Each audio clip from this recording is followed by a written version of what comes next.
Pinky Banerjee. Today we will deal with the topic input and output impedance of current series feedback amplifier. हमने last lecture में current series feedback amplifier के बारे में बात किया था। आज हमारा इनपुट आउटपुट इम्पीडेंस जो टॉपिक है, the effect of input output impedance on feedback amplifier का लास्ट टॉपिक आज हम लोग पढ़ रहे हैं। Okay, so go through all the videos which are already uploaded और आप लोग अच्छे से ये देख लें कि कैसे इनपुट और आउटपुट इम्पीडेंस वेरी करता है फीडबैक एम्पलीफायर के रेस्पेक्ट में। Okay, so let's start today's class. आज हम लोग करंट शंट फीडबैक एम्पलीफायर के बारे में बात करेंगे। तो current shunt feedback amplifier means current की सैम्पलिंग होगी, शंट में मिक्सिंग होगी।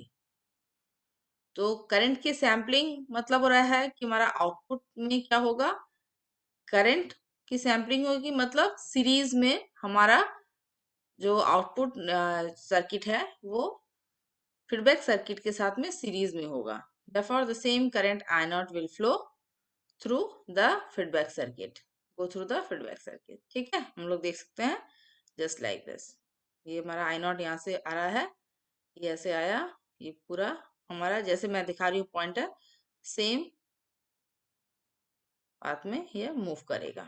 ठीक है, तो हम लोग देखेंगे, हमने देखा कि करंट की जब सैम्पलिंग हो रही है तो दैट मीन्स हमारा फीडबैक नेटवर्क क्या होगा, सीरीज में होगा। मतलब हम लोग सीरीज में जो है वो क्या करेंगे, सैम्पलिंग करेंगे और करंट की करेंगे। एंड शंट में मिक्सिंग हो रही है, तो मिक्सिंग जो शंट में होती है तो हमें पता है कि करंट की मिक्सिंग होती है। तो हम लोग जो है वो शंट में मिक्सिंग कर रहे हैं। therefore we have taken a current source जो कि IS है, और यहाँ हमारा जो है वो IF जो है वो क्या है, वो करंट है जो कि फीडबैक एम्पलीफायर में जो है वो जा रहा है। तो therefore हमारा जो हमारा जो इनपुट होगा that is current II which is going inside the input circuit, वो क्या हो जाएगा, obviously it will be a difference of IS minus IF. Okay, तो ये हमारा हो गया करंट शंट फीडबैक एम्पलीफायर। तो हमारा जो मेन एम्पलीफायर है वो एक कैसा एम्पलीफायर है, वो एक करंट एम्पलीफायर है। दैट मीन्स हमारा जो आउटपुट करंट है वो इनपुट करंट पर डिपेंड करेगा। इनपुट करंट कहाँ है, ये हमारा इनपुट करंट है। We have to show the input current. तो हमारा इनपुट करंट यहाँ है, इट इज हियर। ये हमारा इनपुट करंट ऐसे है, I, okay, this is the input current. ठीक है, तो हमारा इनपुट करंट हो गया।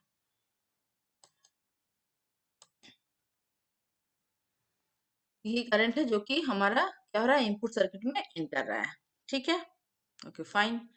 तो हमारा जो मेन एम्पलीफायर है वो क्या बता रहा है कि वो करंट एम्पलीफायर है, that is the output of the main amplifier is depending on the input current, that is it is a current dependent current source. तो main amplifier कैसा है, कैसा कैसा मॉडल किया गया है, करंट डिपेंडेंट करंट सोर्स के रूप में जो है दिखाया गया है।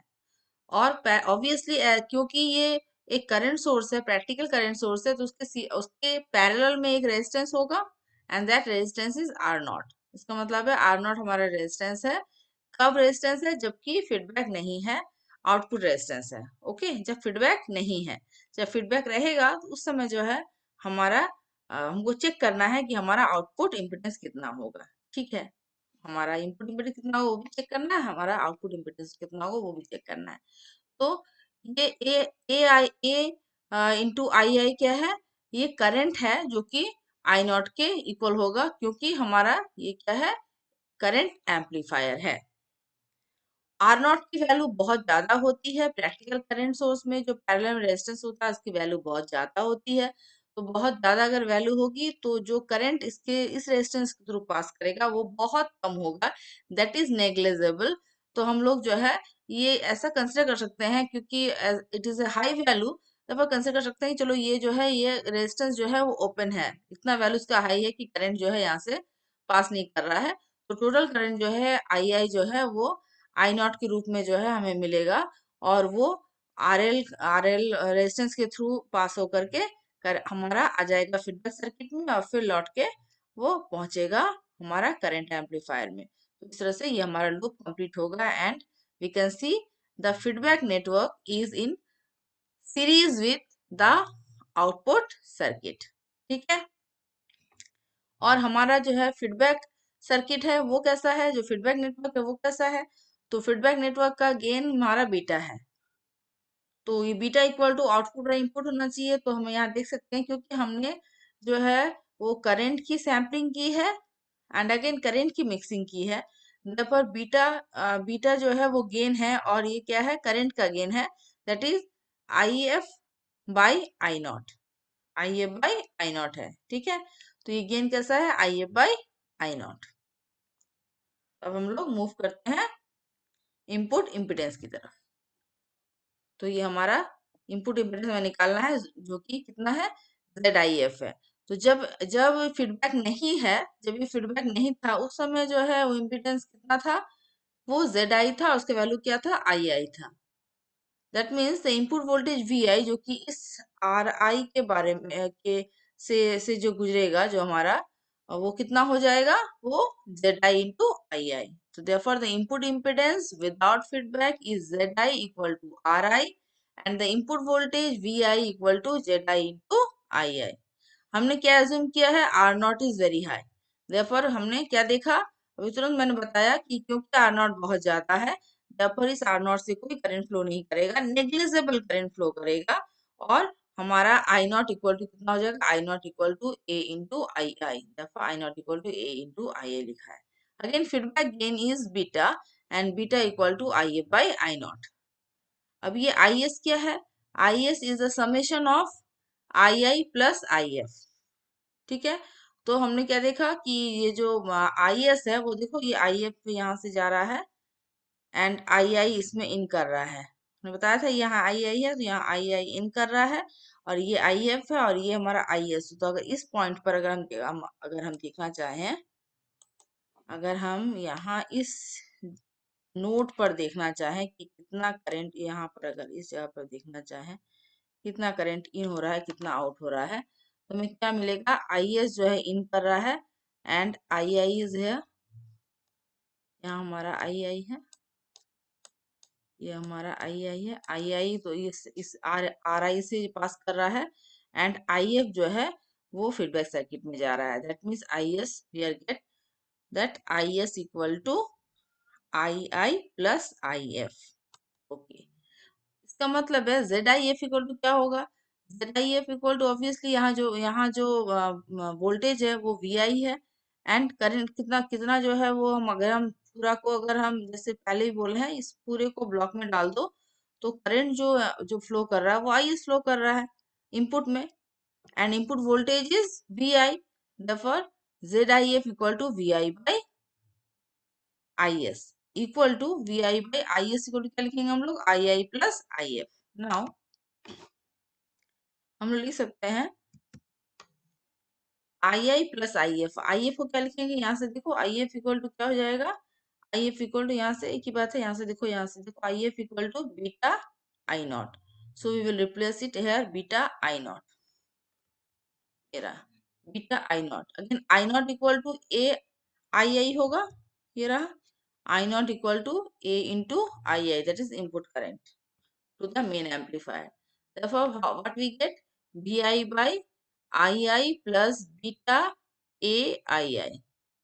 That is Vi को लिख सकते हैं हम लोग Zi into Ii by Ii plus beta Ai.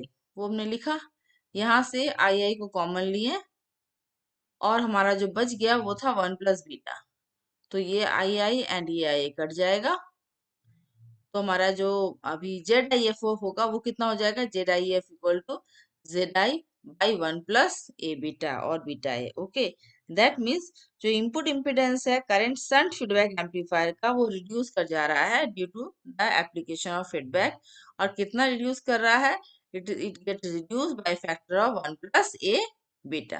Okay, तो हमारा करंट शंट फीडबैक में, फीडबैक एम्पलीफायर में इनपुट इम्पीडेंस डिक्रीज करता है by factor of 1 plus A beta. Now we will find the output impedance.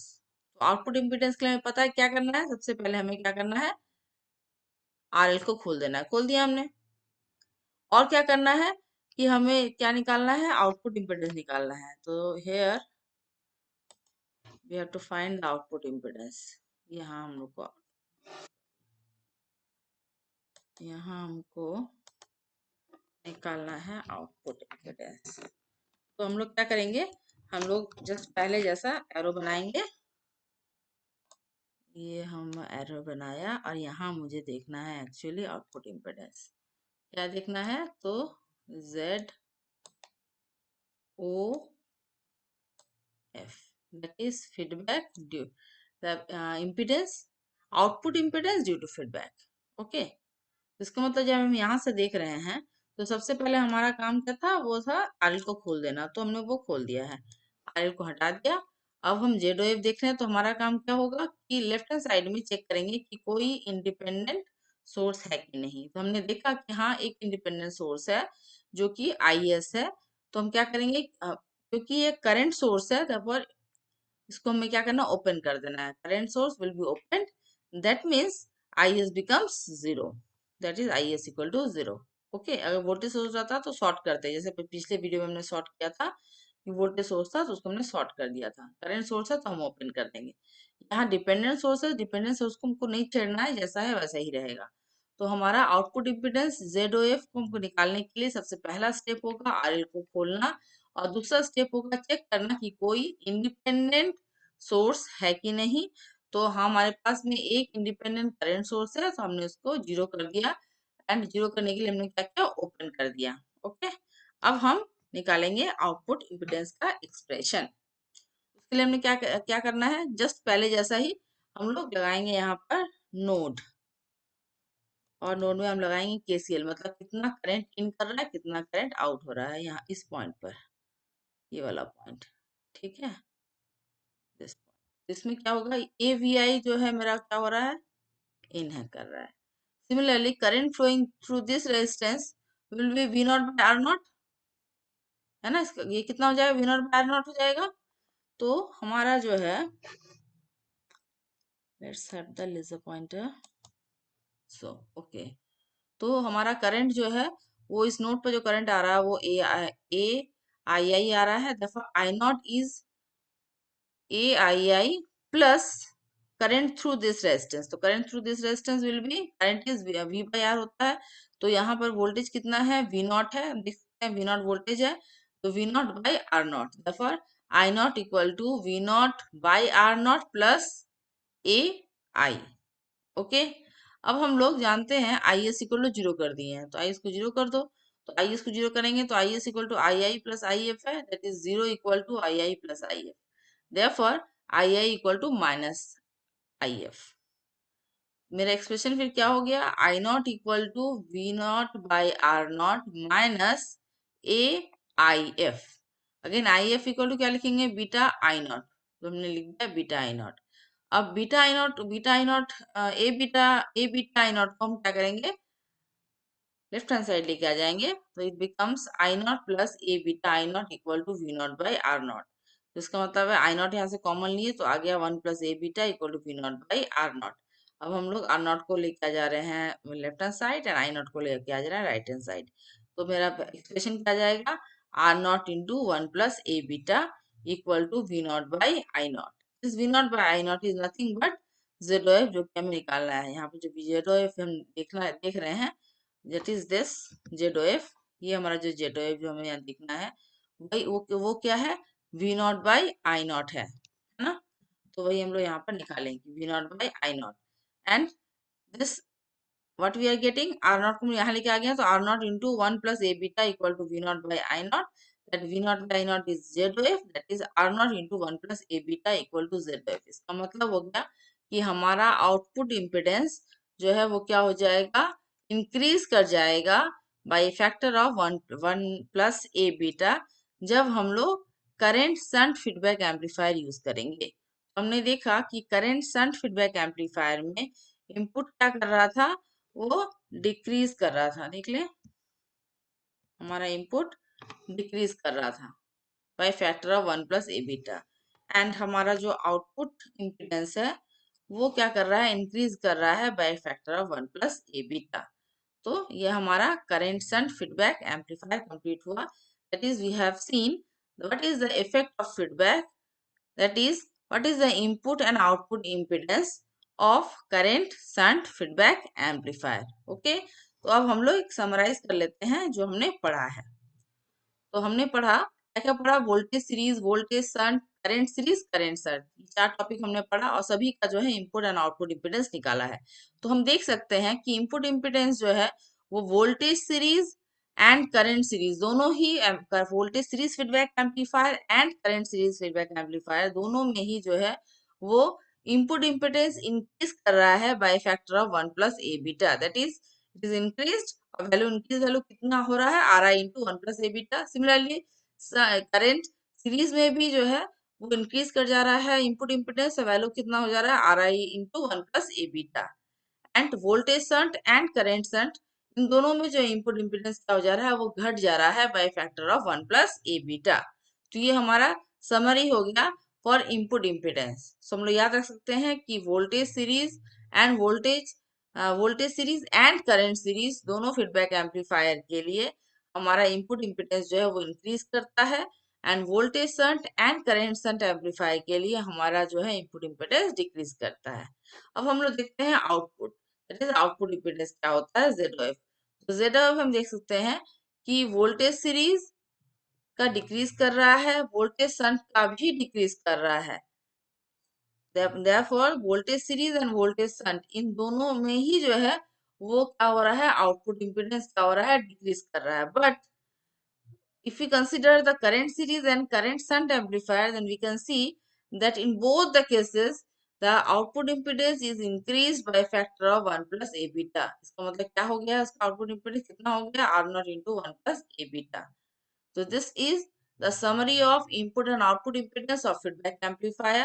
That is, the input impedance of voltage series and current series amplifier is increased by factor of 1 plus A beta, and voltage shunt and current shunt feedback amplifier is decreased by factor of 1 plus A beta.